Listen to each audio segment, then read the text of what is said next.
Hello everyone, welcome to this video, and in this video I'm going to show you how you can fix if your microphone is not working on the Skype app over on your mobile device. So when you go into Skype and your microphone, you're trying to talk in a meeting and your microphone is just not working, then what you can do is one simple option that needs to be enabled, and then it will 100% work again.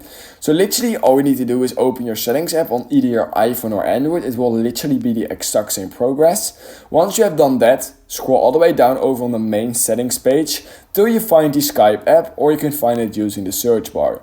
Then you want to simply click on that, and literally all you need to do is make sure that microphone has access. If your microphone doesn't have access to the Skype app, if it's not allowed, basically if the switch is disabled, then your microphone will just straight up not be able to connect with Skype, meaning your microphone will not work. So if you enable this, there's a 99.9% chance that your Skype app will work after you've enabled that with your microphone.